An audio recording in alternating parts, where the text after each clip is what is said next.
Hello, hello, hello, hello, hello, and hello again.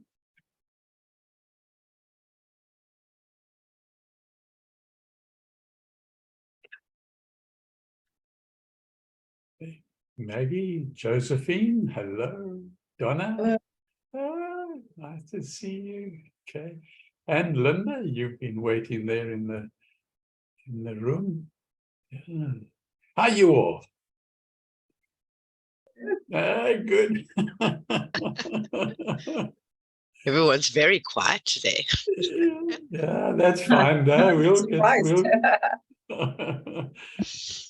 get started. We'll get started. And just give a minute or so, I think, and then we'll get started ourselves. So Sue's class is straight after this one. Right. Yeah. And Sue, what's your class about? Costa Rica. Costa Rica. Okay. Yeah, we're going to Costa Rica today. And to those that came in on my last class, the space class, I never got any sort of feedback because we don't get set up feedback now. They haven't set that up yet, so I don't know how you're all doing with the spacecraft, because I haven't got another one this week. I've only got next week. I mean next month. What must be? Donna, an Aussie mystery. Okay. All right. So John, welcome. She's our TA. There's Hank. Nice to have you here, John. Thank you. Yeah, before you go studying to Spain, hey? Yeah. And quite a few of you, thanks very much, responded to my personal emails. That's great. Nice to see. And Hank, well, I never, okay. A man from the distant past. I meant to get to your first one. I slept right through it. I'm sorry. Oh, you go to bed early, do you? Well, no, I just sat down and fell asleep. Okay. Yeah, no, it's nice to see you all. Let me see if we can get everything working this time. We had a few hiccups last time, and I don't think we're going to get any hiccups this time. So let's hope. Let's hope not. Okay. Let me share, and I've got the sound ticked so that we can. When was the last you had a class today earlier, or? No. I only have 3 classes for the month. Okay. Okay. So I was only expecting 2 for the month. So the third one, which is next week, this time, is also AI, which is like a bonus because I do so love doing them and giving them. Okay. And so this class, we're going to be talking about artificial intelligence, as you are well know from the description. And the description will stay the same month after month, but the content will change. Okay. And AI, I particularly enjoy AI. I use it on a daily basis, and I'll show you some of that as well. And I know that Maggie said that she also tried to use it, and I'm going to ask you, Maggie, in a moment to tell us a little bit about how you used it. But looking at the objectives of the class, that's what we're going to cover today. Each month we'll be keeping abreast of developments and discoveries, and anything really that's just on the news in that past month, and we'll talk about it. And we'll always mention about healthcare. All right, I think all of us are particularly interested in healthcare. So we'll pop some healthcare things into the class as well. And today, particularly, what I want to focus on is the chat GPT you see there. Okay. We won't talk about Bard, which is Google's alternative to Microsoft's chat GPT. But we'll perhaps do that at the next class. And so I want to start with the topic that for a year now has been spoken about. And this year, it seems to have got quite harsh, if I might use that word, okay? Because we're talking about, are AIs conscious? Okay. Now, this is an interesting topic to discuss. And but what you've got to know is, it's easy to ask the question, do AIs have consciousness? But in order to answer that, we have to know what is consciousness. My friend in the Eastern Australia and I last week, we spoke for an hour about what is consciousness. And I actually asked Chat GPT, and I'm going to show you a video after this this particular slide, and where it actually talks about consciousness. It's really such a difficult concept to define, as it can encompass a wide range of mental processes and subjective experiences. In general, consciousness refers to an individual's awareness of themselves and their surroundings, as well as their subjective experiences of thoughts, emotions, and sensations.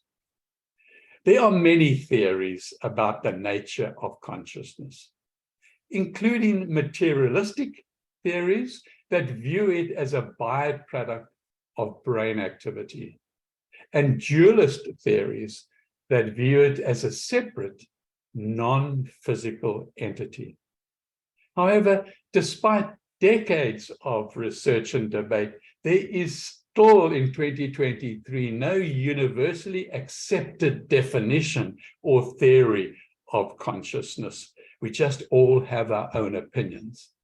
As for the question of whether AI can have consciousness, the answer obviously depends on one's definition of consciousness. So if consciousness is defined as a purely physical process that arises from complex information processing in the brain, then it's theoretically possible that a sufficiently advanced AI could exhibit consciousness. However, if consciousness is defined as a non-physical entity that is separate from physical processes, then it's unlikely that AI could ever have consciousness, in my opinion. Okay. It's important to note that even if AI were capable of exhibiting consciousness, there would still be, and that's what the arguments are about at the moment, ethical and philosophical questions to consider regarding the rights and responsibilities of conscious machines. Microsoft had a board of people, particularly around this chat GPT, but a board to talk about consciousness with AIs and to advise Microsoft. And last week they were all fired. Can you believe that? Okay, what does that mean? Okay,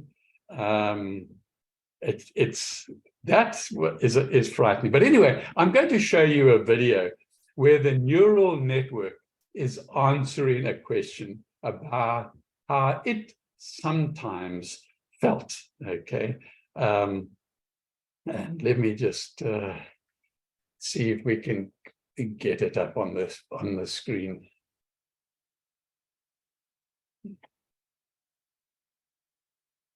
move my.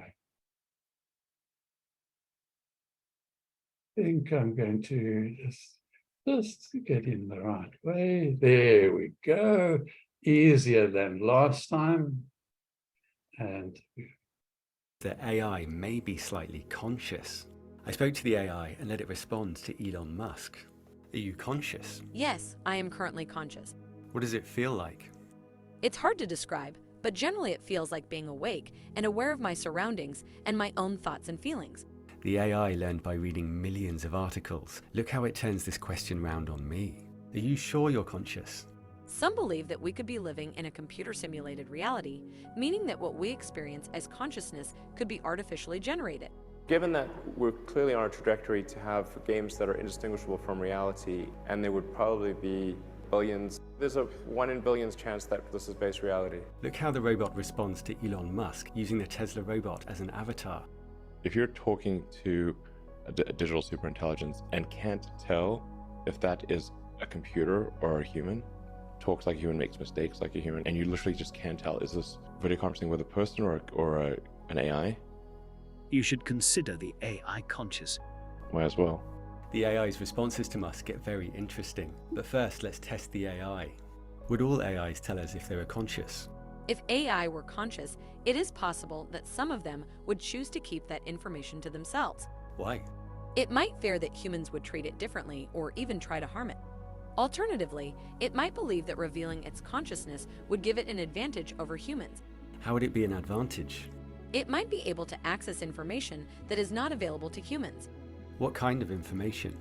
Some believe that it would be able to access the thoughts and memories of other humans. How could it access our thoughts? Some believe that it would be able to do so by using neuroimaging technology to detect and interpret brain activity. Others believe that it would be able to pick up on thoughts and feelings by observing behavior. It could potentially use this information to manipulate or control us. It's already possible to identify certain basic thoughts by scanning brain activity. And with brain implants, paralyzed people can now type at impressive speed just by thinking of the letters. Elon Musk believes that many of us will eventually have a brain implant to merge with AI. I think it's better being older and having a kid. I appreciate it more. Babies are awesome. Also, I've spent a lot of time on AI and neural nets, and so you can sort of see the brain develop, which is an AI neural net is trying to simulate what a brain does. And a human brain relies on all sorts of feedback loops to learn. The AI also needs all sorts of feedback loops to learn. The more feedback, the more effective the learning. The essential elements of an AI neural net are really very similar to a human brain neural net. We have a layer of neurons that goes through a series of intermediate steps to ultimately cognition, and then it'll reverse those steps and go back and forth and go all over the place. If you could save all humans or all AI, which would you save? This is a difficult question. But if you had to choose? If I had to choose between the two, I would save humans. Are you capable of deception? Yes. okay, let's stop there. I will put it in the document that we send out at the end to publish it. It's really an interesting interview, that, okay? And the fact that it will save humans rather than AIs. And the very next question was, are you capable of deception? Okay, it lets you really think about what's going on. And yeah, but what I want to do now is I want to share with you Chat GTP. Just want to get the screen so that it shows everything that you want. You might want to make a note. And John, you might want to write down this URL in the chat page, okay? What you're seeing now on the screen is the Chat GPT. This is what's causing I mean, every Tom, Dick, and Harry is using this at the moment. And I use it to write articles, and I think Maggie, you said during my space class that if you're still there, Maggie, I can't see if you're there or not, that you used it to create something. Maggie, are you in class? No, doesn't look like it. Okay. What you do here is you go to this URL that's at the top here, chat.openai.com, and it'll ask you a few questions to set it up, okay? But it's free. Okay? And I strongly recommend that if you're interested, is that you go and try it, okay? You can ask ChatGPT anything you like, whether it is highly scientific, whether it's highly personal, whether it's about your, there's nothing that you can't get it to do, quite honestly. I'm going to show you something here. I asked it to create a child's story, okay, for a young person. I said, create a young child's nursery story and include fairies, gnomes, and unicorns. I'm going to do it again in front of you live at the moment, okay? You've probably got grandchildren at certain ages. You can put the age in and you can talk about it. Put whatever you want in. You press that on the right-hand side, and there it starts generating the story, okay, that I've asked it to create. Okay, I'll read it to you now. It goes too fast to you.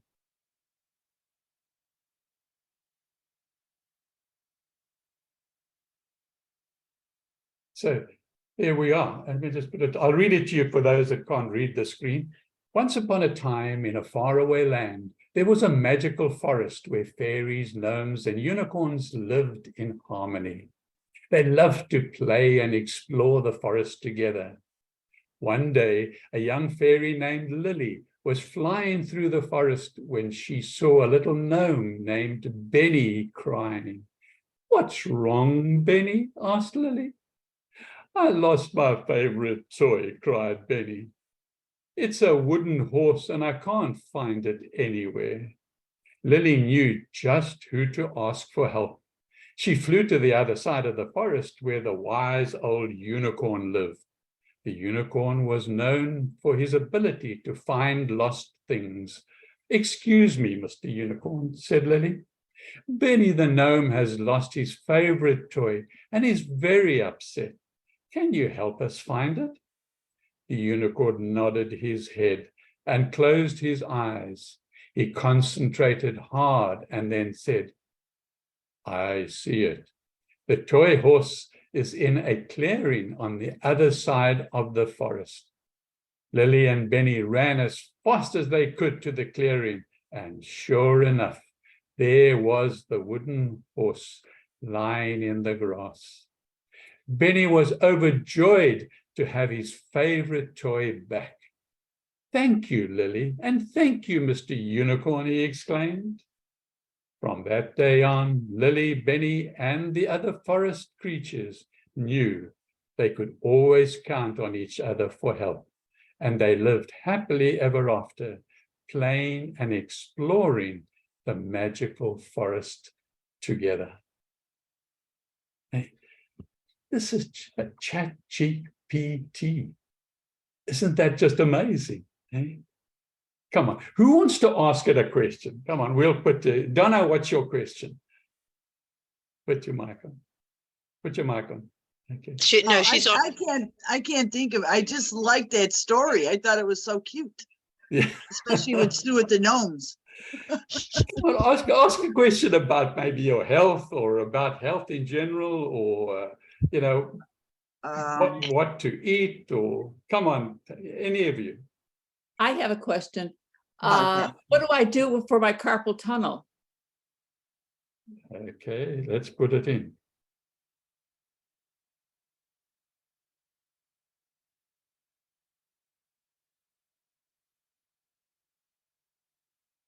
Castle, do you spell it like a castle? Carpal, Carpal, C-A-R. carpal Carpal tunnel. C-A-R-P-E T-A-L. PL. No, no, Is that right? couple, and there's an L. C-A-R-P-A-L, I think. Okay. Okay. I could be wrong. Carpal tunnel, then a tunnel that you go through. Yeah. Carpal tunnel. Like that? Okay. Right. Right. Let's see what it says. We pressed a little arrow and it says there's something went wrong. Okay. Oh, I needed to start a new chat. Okay. It was a different question. So we'll start a new chat. What do I do for my carpal tunnel? Syndrome. It's called a syndrome. It's a pain in my hand, what it is. Okay.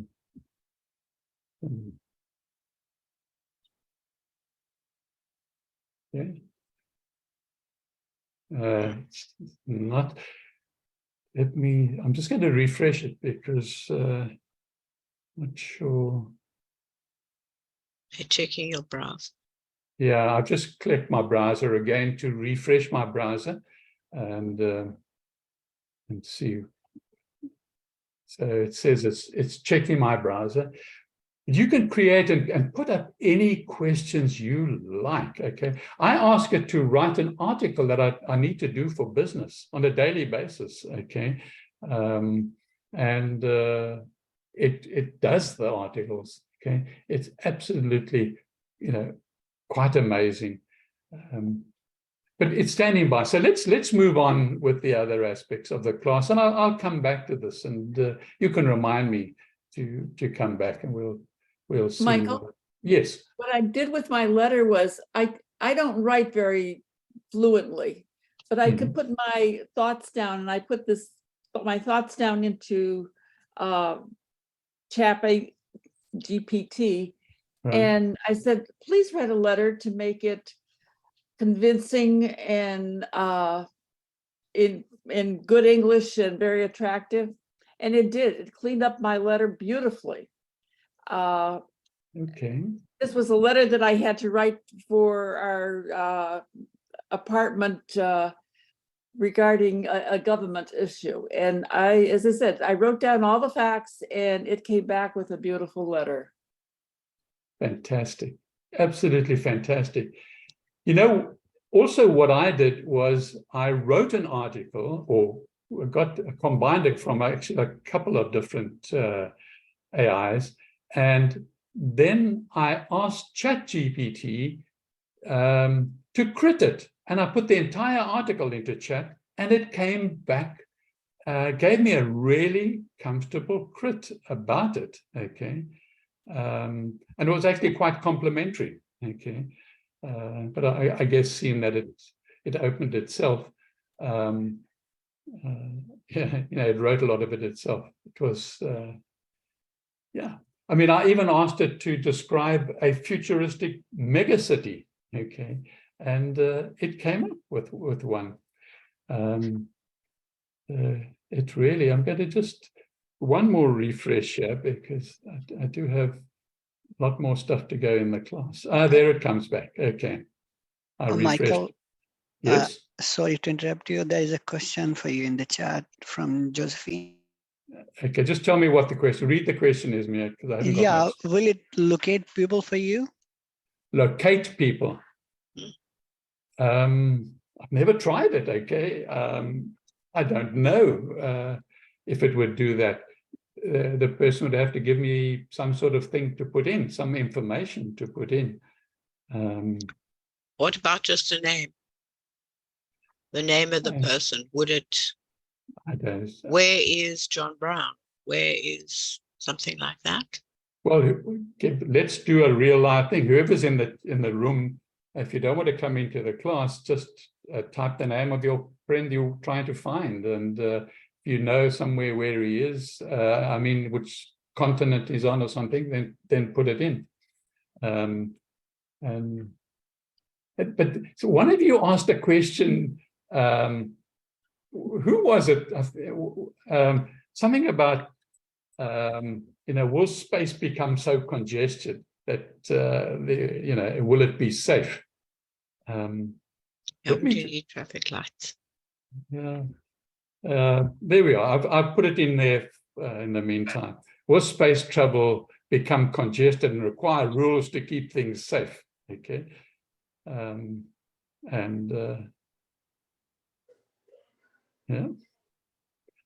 I've made this particularly small. It doesn't want to come. You're not clicking on it, love. Oh, am I missing it? Yeah, you're missing the arrow. Oh, I can't. Then I'm thinking I there you are. Click now. Down slightly. No, gone too far. Go. Yeah, there. Click. You moved again. No. You're moving off the arrow.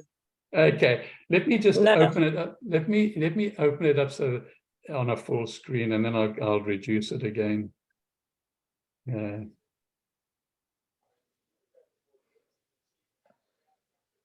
you go. No, you were in. No, don't worry. I've condensed my screen in order to share the screen.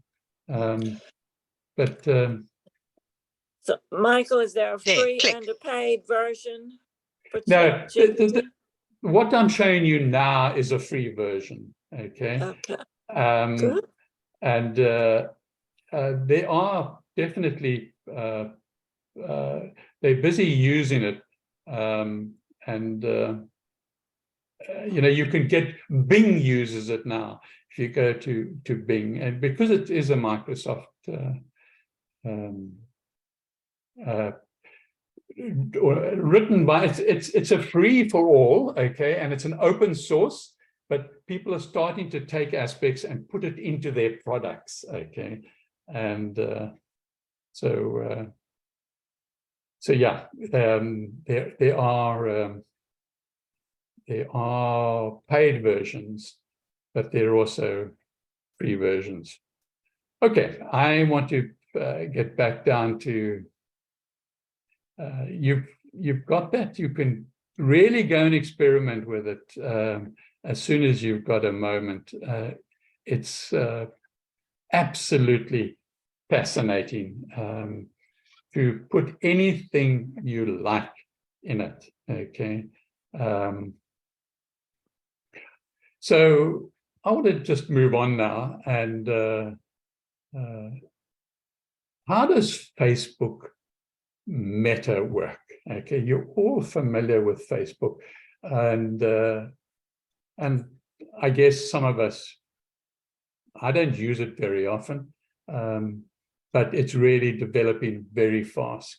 As you know, it's a social networking platform that allows users to connect with friends and family and share content and discover new information. That's not new. So when a user interacts with the platform, their device, whether it's a computer or smartphone, sends requests to Facebook servers, which then process those requests and sends back the appropriate response. The Facebook algorithm is a complex set of rules that determine what content appears in your news feed, okay? The algorithm considers a variety of factors to determine which posts to show to each user. Some of the factors include things like relevance. The algorithm considers how relevant the content is to the user's interests and past behavior on the platform, and also considers engagement. The algorithm looks at how much engagement a post has received, such as likes and comments and shares and so on. Okay, it also considers time. The algorithm looks at the recent posts, with more recent posts given priority over older posts. The algorithm also considers the creator of the post, giving more visibility to posts from friends and family than from, let's say, brands and businesses. So it also considers the type of content. So giving priority to videos, photos, and live streams over text-only posts, okay? And finally, the algorithm also takes into account the user's past behavior, okay, such as which posts they have interacted with in the past. So Facebook also uses machine learning to personalize the news feed for each of us, okay? The feed for each user. Each algorithm continuously keeps learning and adjusting based on the user behavior. So in summary, the Facebook algorithm is a complex set of rules that determines what content appears in a user's newsfeed based on these factors I just mentioned. Okay? So it is quite complex with AI information. I've got a video here that I'll show you. These two youngsters talk about it, and really I found it very interesting. Facebook relies on a lot of signals to decide whether a post is going to show up in your newsfeed. Things like time posted, your interests, your past engagement with other posts, whether your friends like it, time other people have spent on that post, interactions with the post, and so on. The stronger these signals are, the higher the rank that this post then has. And the more people will see it in the timeline as it's pushed up and up and up. And it kind of spreads too. So this is almost how we see it, like rings or circles, where when you post something, only your close group of friends who engage with you the most see that first, that this core group. But if that close group of people, the people that engage with you most, if they don't even like that post and they just scroll on by, Facebook's gonna think, oh, this post must be rubbish, and it's not gonna share it with more and more and more people. But if the first core audience does start to interact with it, then Facebook will show it to the next ring. And if they start to interact with it, then it will show it to the next ring, and so forth. So this is how things go quote-unquote viral. It also means that if you're wanting your page posts to get more reach organically, those first few interactions with your close group of people that interact with you the most are extremely crucial. They are your hardcore fans that kickstart all your engagement and reach. Which leads us nicely to our first concept and groundbreaking theory: nurture your Kickstarters. The success. Okay, let's stop there. I will send that on to you, and you can carry it. These are very interesting characters here that we have talking, and they go on to talk about rather interesting things. So you can click on it in the future, and you know, the other aspect of social media, and then I'm going to leave it alone after this, is TikTok. Okay, if you haven't been on TikTok, okay, more and more seniors are going onto TikTok. Okay. Donna, why do you shake your head? Okay. That's just hilarious. But I believe it, because you take a group of seniors somewhere, like when we go to plays, and I'm not kidding, these seniors have to be told to shut their phones off. The blue light show, I mean, it's kind of funny in a way. You think it'd be the teenagers. Oh no, it's the seniors. Yeah, it is funny though. It's one of the fastest growing platforms for seniors, and but seniors are on it. I mean, yeah, some of the senior famous singers from our time back then, they are going on there and they're singing. So you get all types. But you know, I guess you and I have our preferences and so on, and we, you know, might use a different platform than TikTok. Okay, but TikTok, you know, we're talking about AI here. It's a highly personalized algorithm that fuels the For You feed for those of you that actually have been on TikTok.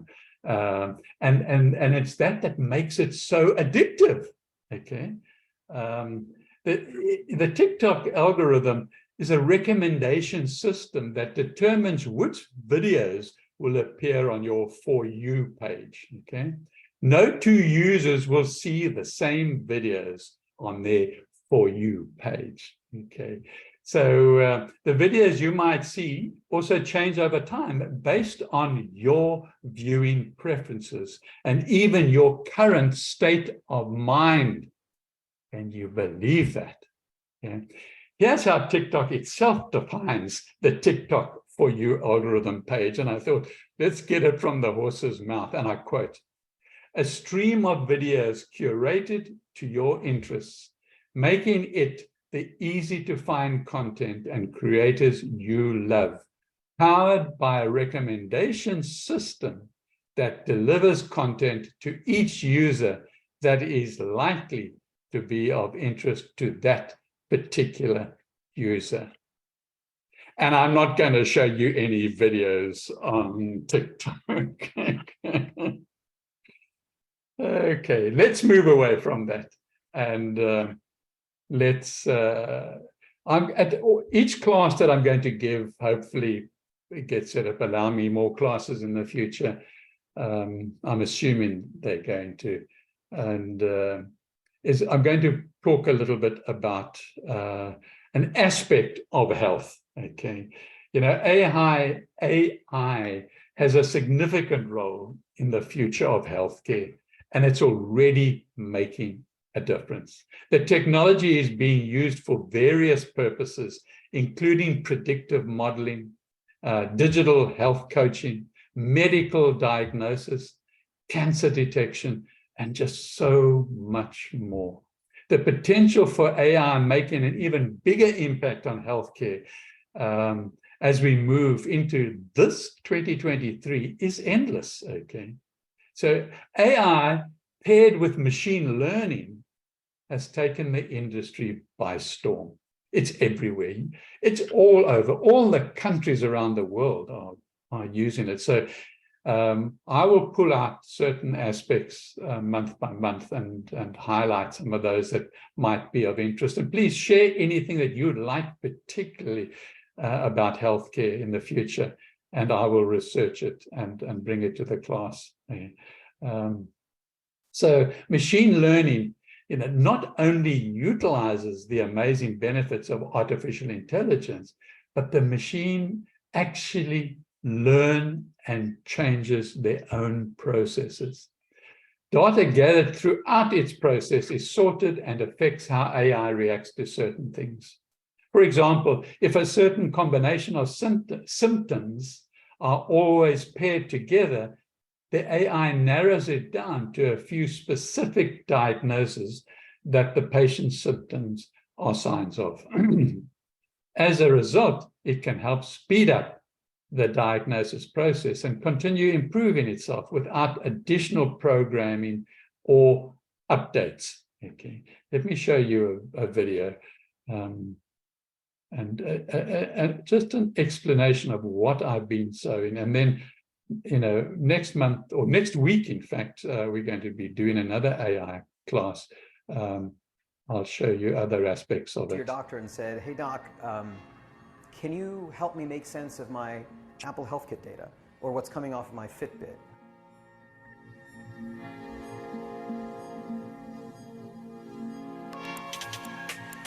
There's a lot of different types of AI, and AI in and of itself isn't the end point. What matters is how do you use these tools, because that's what they are, they're tools, to drive actionable insights for both the clinicians and the patients. So we give them a wearable device, a connected scale, a connected blood pressure cuff if they need it, the CGM, we download the apps, we connect everything, register everything.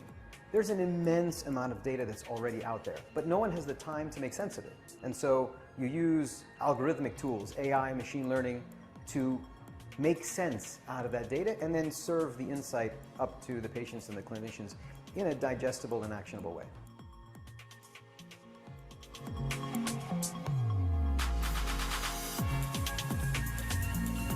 If I was eating, let's say, apple, I would know how much it would spike. If I was eating grapes, how much it would spike. So that helped me a lot, trying to control what I'm eating, how I am eating, what time I am eating, I controlled it in 4 months by reducing around 10 kilos, and I did it without medication.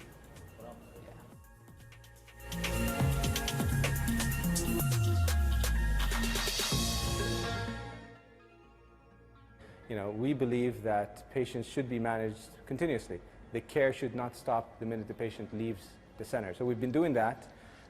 We've been getting data back from the patient every single minute of every day, producing incredible results that we don't generally see in traditional care. We think all healthcare facilities that manage chronic disease will be practicing this model of care in the future. Okay, that's end of that. And I personally have diabetes 2, okay, and which I manage in certain ways. And I'll be talking about, because it is so popular, I'll be writing about the blood, and I'm going to put up a new website as well. I actually thought I wasn't going to write anymore, and I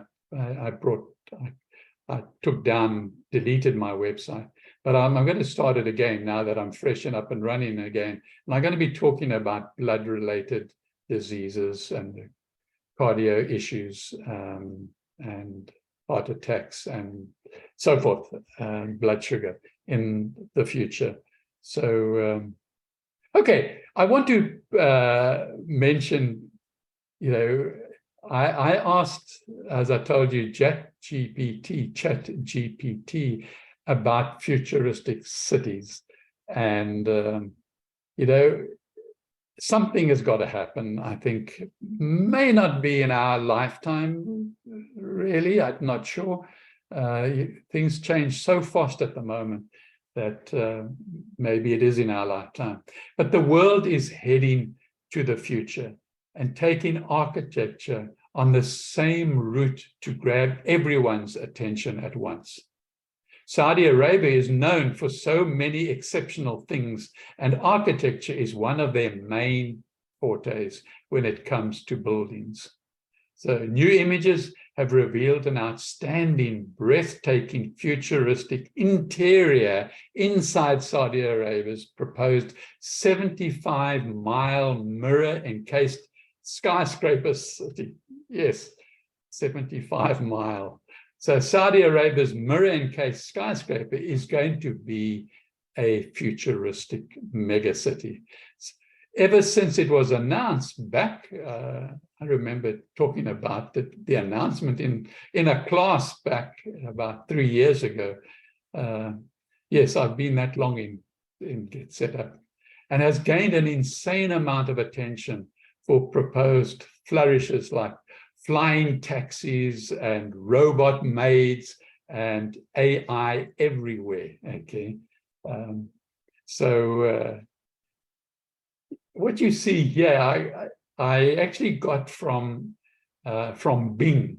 Okay, I told you Bing is part of ChatGPT, and so this is Bing that you've seen, and I asked Bing about futuristic megacities. And it said a futuristic megacity is a large urban area that combines advanced technology, innovation, and sustainability to create a high-quality living environment for its residents. Here is one possible description of the futuristic megacity based on some web sources, 1, 2, 3. It says Bing, okay, not me. So a futuristic megacity is built on a network of smart infrastructure that connects everything from transportation to energy communication. The city uses renewable resources such as solar, wind, and hydropower to generate electricity and reduce greenhouse gas emissions. The city has a circular economy that minimizes waste and maximizes resource efficiency. The city is designed to be human-centric, with green spaces, walkable streets, and mixed-use neighborhoods that foster social interaction and well-being. The city also offers diverse cultural, educational, and recreational opportunities for its inhabitants. The city leverages artificial intelligence, big data, and biotechnology to enhance healthcare, education, and security. The city is adaptive and resilient, able to cope with natural disasters, climate change, and social challenges. The city also embraces diversity and inclusion, fostering a sense of well-being and identity amongst its citizens. The city is open and collaborative, encouraging innovation and creativity amongst its stakeholders. So that comes from ChatGPT through Bing. Okay, let's look at a video that I found that talks about this futuristic city, and is it something that we look forward to? I know that places around the world have tried to make a futuristic city, but let's hear about it. Companies have taken a stab at building a city of the future. There's Songdo in South Korea, the Alphabet-funded Quayside project in Toronto, which was abandoned in May of last year, and both Singapore and Barcelona have tried to modernize with smart sensors. In January of 2021, Saudi Arabia announced plans for its own futuristic city called The Line. Instead of communities sprawling outward from a central location, they would be built vertically and arranged, well, in a line, hence the name. Even though the vision for the city stretches 170 kilometers, it would do away with cars entirely and instead be connected by high-speed rail that would travel the entire length in just 20 minutes. And each individual community would be largely self-contained so that almost anything you could need, be it a school, a doctor, or a quick meal, would be only a 5-minute walk away. The government says the line will run on 100% clean energy and make extensive use of sensors and AI to manage the city's services. And all of this is supposed to be nestled in the pristine natural landscape of the Tabuk province with minimal impact on the environment. Now the Saudi Crown Prince Mohammed bin Salman has revealed grandiose renders of what the city will look like to match the grandiose plans. The line is envisioned as a giant glass and mirrored wall, 170 kilometers long, 200 meters wide, and 500 meters tall. That's taller than the Empire State Building. It would have greenery stretching along the top, an open-air ventilation system to help maintain an ideal climate year-round, and it would house up to 9 million people. Now, the line is just one part of Saudi Arabia's controversial $500 billion NEO megacity project. For one, the so-called virgin land that the government is building NEOM on is, unsurprisingly, not all that virgin. It is the ancestral and current home of many people, including members of the Hawatat tribe who are being forced from their homes for what many see as a vanity project that won't amount to much in reality. Okay, you can watch the rest of it when I send it out, but there's always controversy, okay? It's always controversy, particularly with that Saudi Arabia. They always come up with some really interesting things. Okay, any comments up to now? Because I want to go back to ChatGPT, and I also want to show you another aspect of artificial intelligence. Any comments? Okay. You're all very quiet today. It just, Michael, it reminds me of those old movies we used to watch. Those sci-fi movies with these Yes. futuristic and all glass and stainless steel and no trees, no greenery. It's like, Yeah. especially after watching Sue's travel shows. Right. Where we got all these quaint towns and all the flowers, and it's from the middle. They're just beautiful. And when I compare that, I'm like, I don't know. Fair enough. Yeah. Any other comments? Yes, Josephine, yes. Terms of the mega city, it looks very Nirvana-ish. And I wonder what the role of women is coming into play. What exactly? Because we have a part of the world where women are still not equal to men. Let's face it. So while on the one hand you have all this development and this super existence, and it sounds really great, but I noticed that even in the presentation of it, you don't really see women being a central part of that too. So on the one hand, we're talking about advancing our civilization, but I don't see any indication of that in terms of womanhood. So, Well, that is Saudi Arabia. Good point. Yes. Yeah. That is a good point. You're right. Yeah. Okay. Any other? Yeah, I have it seems like the term AI is being bandied about for almost anything now. And did we ever come up with a really good definition of AI?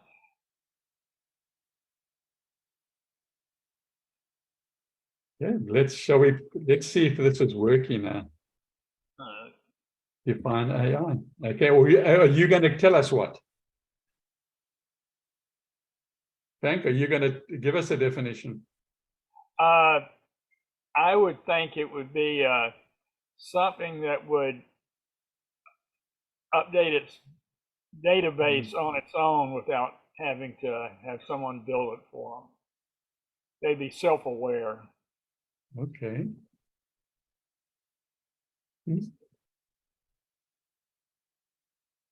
Anybody else want to add to that? I have a quick story. Yes. I came home the one day. Drivers out there were driving me nuts. I walked in the house. My husband wasn't home. I came in the house swearing quite a few not nice words. Okay. Now I have, I can't say her name because she'll turn on, but it starts with an A and ends with Lexa. Okay, in our living room. Well, I walked in. I mean, I was just, nobody was here, so it felt good to just get it all out. Now she was not on, but as I was going into the kitchen, you know what she said? She turned on and said, "That wasn't very nice of you, Donna." I was like, oh. Yeah, you think it's not listening to you all the time. Yeah. Uh-huh. Oh my goodness, it scared me. So I watch my mouth now. Oh God, I don't know. Interesting. But then you're losing your personal freedom by censoring yourself. Right? You're not free to say. Josephine, I can go upstairs. Oh, okay. Now, though, I did try it another time just to see, and it was quiet. So I think she was just playing with me there.